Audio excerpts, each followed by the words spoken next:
The acrid smell of smoke still haunted Emma's dreams, even 3 years after the fire that had stolen everything: her mother, her childhood home, and the face she'd once known in the mirror. At 17, she'd perfected the art of invisibility, letting her long brown hair fall like a curtain over the right side of her face, where angry red scars twisted from her temple down to her jaw. She kept her head down in the hallways of Jefferson High, clutching her books like a shield, praying that today, like every other day, no one would really see her. But invisibility was exhausting, and on this particular October afternoon, Emma's carefully constructed armor was cracking. "Hey, freak show." The voice belonged to Madison Pierce, whose perfect blonde hair and practiced cruelty made her royalty in the brutal hierarchy of high school. "Did you forget your paper bag today?" Emma's fingers tightened around her backpack straps, and she quickened her pace toward the library, her sanctuary. Just ignore them. Just keep walking. The mantra had carried her through countless encounters, but today Madison wasn't finished. "I'm talking to you, Harvey Dent." Madison's friends erupted in laughter, and Emma felt the familiar burn of tears threatening to spill. She wouldn't give them the satisfaction. She wouldn't. The library doors were only 20 feet away when she felt it a sharp tug on her hair. Madison had grabbed the very strands Emma used to hide behind, yanking them back to expose her scars to the crowded hallway. Time seemed to slow as heads turned, as phones lifted to capture the moment, as Emma's carefully guarded secret became public spectacle. "Oh my God, it's worse than I thought," Madison shrieked, though her voice carried an edge of performative disgust rather than genuine shock. "Don't look, everyone, it's actually disgusting." Something inside Emma shattered. The composed, quiet girl who'd learned to absorb cruelty like a sponge suddenly couldn't breathe, couldn't think, couldn't do anything but run. She tore herself away from Madison's grip, abandoning her backpack, and fled through the nearest exit into the autumn afternoon. Behind her, she could hear laughter echoing through the corridor, the sound of her humiliation being shared and uploaded and immortalized in the digital cruelty of teenage life. Emma ran without direction, her vision blurred by tears, her chest heaving with sobs she'd suppressed for too long. She ran past the football field, past the parking lot, into the residential neighborhood that bordered the school. Her legs burned and her lungs screamed, but she couldn't stop. She couldn't face going home to her grandmother's worried questions, couldn't bear the thought of returning to school tomorrow, couldn't imagine a future where she'd ever feel normal again. She finally collapsed on a park bench in Riverside Park, a small neighborhood playground she'd loved. As a child, back when her mother would push her on the swings and tell her she was beautiful. Back when beautiful hadn't felt like a cruel joke. Emma buried her face in her hands and let the tears come in great, shuddering waves. "I'm disgusting," she whispered to herself, Madison's words echoing in her mind. "I'm disgusting, I'm disgusting, I'm disgusting." "You're not disgusting." Emma's head snapped up, and she instinctively turned her scarred side away from the voice. A man stood a few feet away, maybe in his mid-30s, with kind brown eyes and a concerned expression. He wore faded jeans and a flannel shirt, and held the hand of a small girl, maybe 5 or 6 years old, with dark curls and curious eyes. "I'm sorry," Emma stammered, wiping frantically at her tears and pulling her hair forward. "I didn't mean to. I'll go." "Please don't," the man said gently, making no move to come closer. "I'm sorry for intruding, but I couldn't just walk past someone in so much pain. My name's David Martinez, and this is my daughter, Lily. We live just across the street." Emma didn't know what to say. Strangers didn't usually approach her with kindness. They either stared or looked away too quickly, uncomfortable with her difference. "Daddy, why is she crying?" Lily asked in that unfiltered way children have. "Sometimes people have really hard days, sweetheart," David answered, but his eyes stayed on Emma. "Do you need me to call someone? A parent? The school?" "No," Emma said too quickly. "Please, I just need a minute." "I'm fine." "You don't look fine," David observed, not unkindly. "And before you tell me I wouldn't understand, let me tell you something. 3 years ago, my wife died in a car accident, left me alone with a 2-year-old, and more grief than I thought I could survive. I spent 6 months thinking I was fine, telling everyone I was handling it, until I had a breakdown in the cereal aisle of the grocery store." He offered a sad smile. "Sometimes we're not fine, and that's okay." Something about his honesty, his willingness to share his own pain, cracked open a door Emma had kept firmly locked. "Someone at school," she began, her voice barely a whisper. She grabbed my hair and showed everyone my scars. "Called me disgusting. In front of everyone." David's expression darkened, but his voice remained gentle. Kids can be incredibly cruel. And I know sorry doesn't help much right now, but I am sorry that happened to you. She's right though, Emma said, the words tumbling out before she could stop them. I am disgusting. I look in the mirror every day and I see a monster. My mom died trying to save me from a house fire, and this is what I got in return, a constant reminder that I survived and she didn't. You have a pretty necklace, Lily piped up, pointing at the silver chain around Emma's neck with a small bird pendant. Emma's hand flew to the necklace, the last gift her mother had given her. Thank you, she managed. David crouched down to his daughter's level, then looked up at Emma. My daughter has a gift for seeing what matters. May I sit? Just here on the bench beside you. You can tell me to leave any time. Emma hesitated, then nodded. David settled onto the far end of the bench, maintaining a respectful distance, while Lily wandered to the nearby swings, still within sight. I'm a carpenter, David said, watching his daughter. I build things, fix things, and one thing I've learned is that the most beautiful pieces of furniture are often the ones that have been broken and repaired. There's this Japanese art called kintsugi. They repair broken pottery with gold, making the cracks part of the beauty rather than something to hide. The piece is more valuable because of its history, not despite it. That's pottery, Emma said, though without bitterness. I'm a person. People don't want to see gold in my cracks. They want to see what I used to look like. Do you mind if I ask you something? David waited for her nod. When you look at me, what do you see? Emma studied him for the first time, really looked. She saw tired eyes that crinkled when he smiled.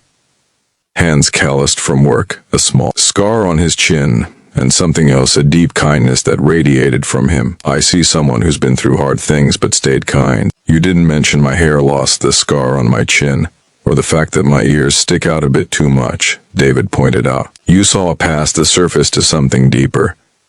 Why can't you give yourself that same grace? Because when people look at me, all they see is this. Emma gestured to her face, finally turning to show him the full extent of her scars. David looked at her, really looked, and Emma braced herself for the flinch, the pity, the discomfort. But David's expression remained steady, warm.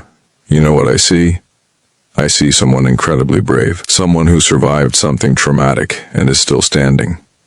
Someone with beautiful eyes that carry both sadness and strength. And yes, I see scars. But scars are proof that you healed. Emma, they're proof that you're a survivor. Emma felt fresh tears sliding down her cheeks, but these felt different somehow. You don't understand what it's like.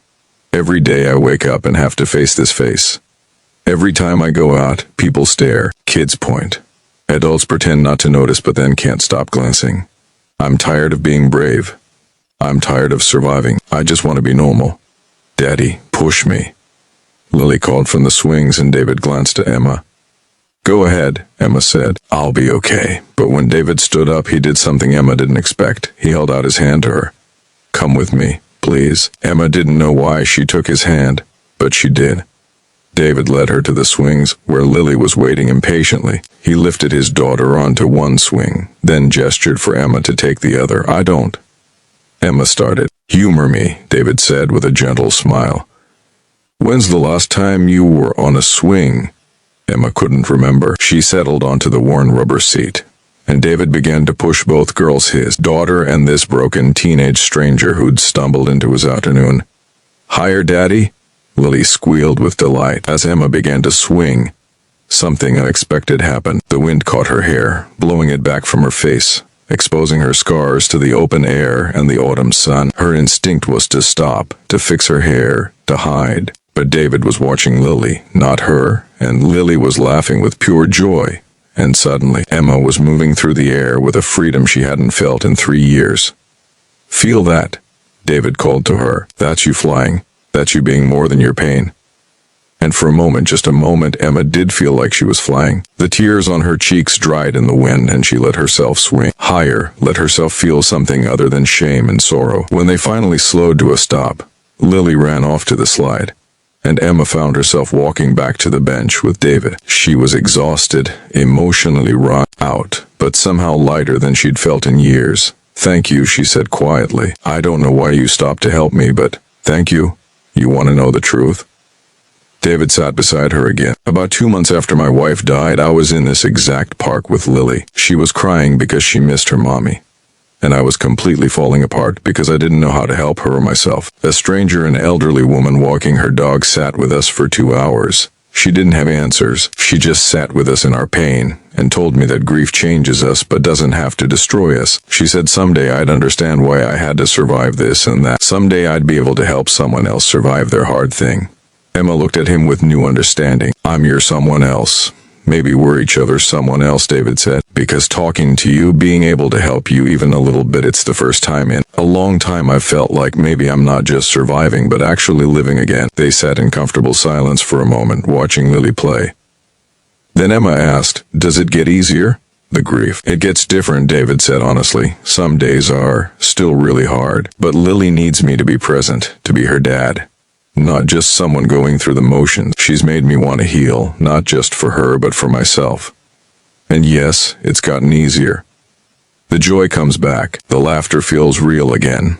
You start to remember that you are allowed to be happy, even while carrying sadness. I keep thinking my mom would be so disappointed in me, Emma confessed. She died saving me, and I'm wasting the life she gave me by hiding and being miserable. David was quiet for a long moment, and when he spoke, his voice was thick with emotion. My wife's last words were, take care of our girl.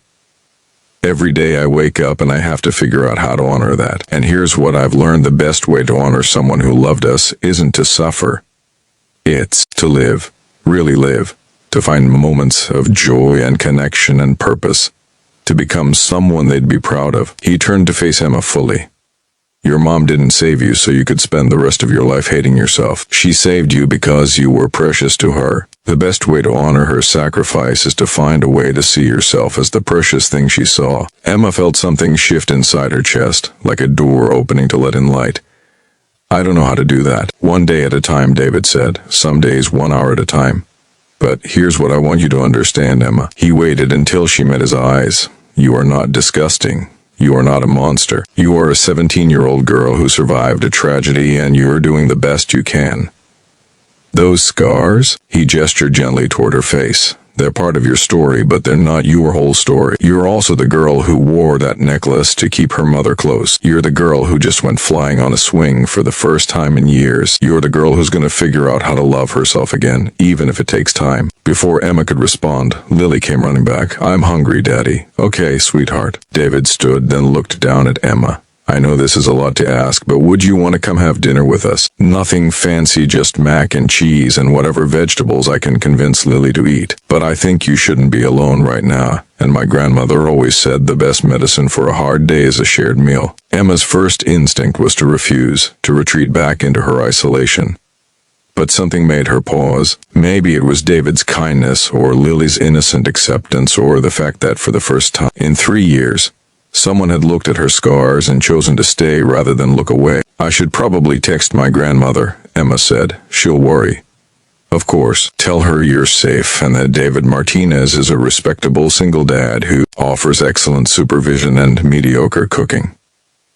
His smile was warm and genuine, and Emma found herself smiling back. Really smiling, not the tight, careful expression she usually wore. At David's house, a cozy craftsman with toys scattered across the porch, Emma texted her grandmother while David started dinner. Lily insisted on showing Emma her room. An explosion of pink and stuffed animals and children's books. Emma found herself sitting on the floor, reading Where the Wild Things Are to the Little Girl.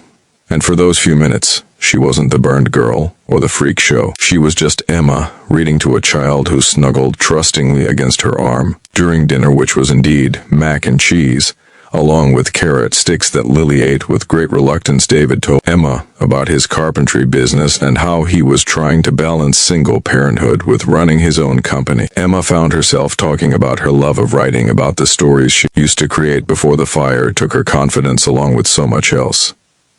Do you still write? David asked, serving more mac and cheese onto Lily's plate.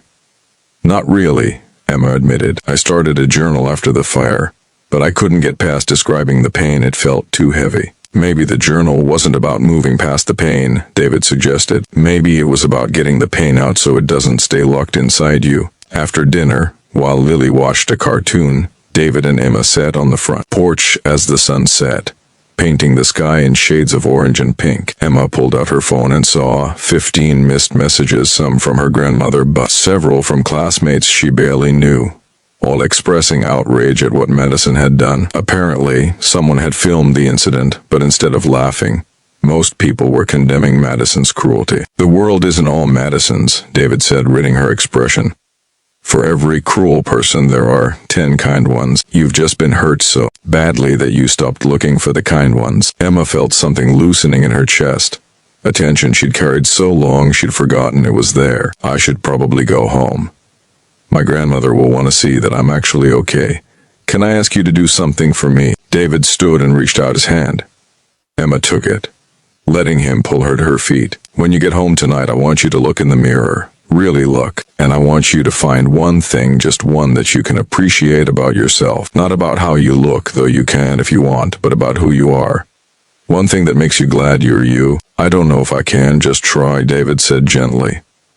"And tomorrow, if you want, you can text me and tell me what you found. If you need someone to talk to, I'm here. No pressure, no expectation, just someone who sees you and thinks you're worth knowing." He pulled a business card from his wallet and wrote his personal number on the back. Emma took it, staring at the numbers like they were a lifeline. Before she could leave, David did something that would change Emma's life forever. He looked at her directly, not avoiding her scars or pretending they weren't there, but seeing them as part of the whole person before him. Then, with a gentleness that brought tears to Emma's eyes, he stepped forward and placed a soft kiss on her scarred cheek. "You are beautiful, Emma," he said simply. "Not despite your scars, not because of your scars, but as a whole person who has value and worth and a future full of possibilities. Don't let one cruel girl's words define you. Don't let one tragedy write your entire story." Emma's hand flew to her cheek, to the place where his lips had touched her scars, the scar she'd hidden for 3 years. The scars she'd believed made her unlovable and disgusting, but David had kissed them like they were just another part of her, neither something to be fetishized, nor something to be hidden in shame. "Why?" she whispered. "Why would you do that?" "Because someone needed to show you that you're not untouchable. You're not broken beyond repair. You're a person deserving of tenderness and kindness and love, and the sooner you believe that, the sooner you can start building the life you deserve." Emma walked home in the gathering darkness, but she didn't feel afraid. She felt different, somehow not healed. Exactly.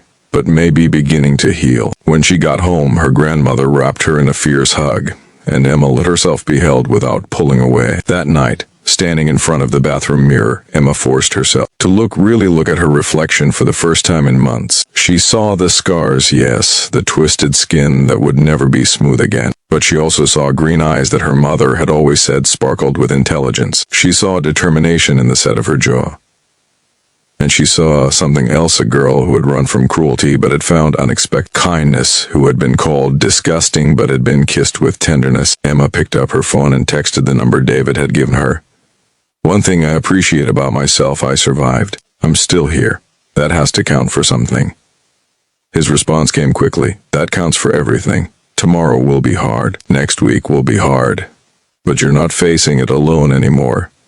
Sleep well, Emma." The next morning, Emma went to school with her hair pulled back in a ponytail, her scars visible to anyone who cared to look. Madison Pierce tried to make another comment, but Emma looked her straight in the eye and said, "You don't get to define me," before walking away. It wasn't easy. There were still hard days and moments of crushing self-doubt. But Emma started going to therapy, started writing again, started letting herself imagine a future beyond high school. She met with David and Lily regularly, sometimes for dinner, sometimes just to talk. David became a mentor and friend, someone who understood Guy.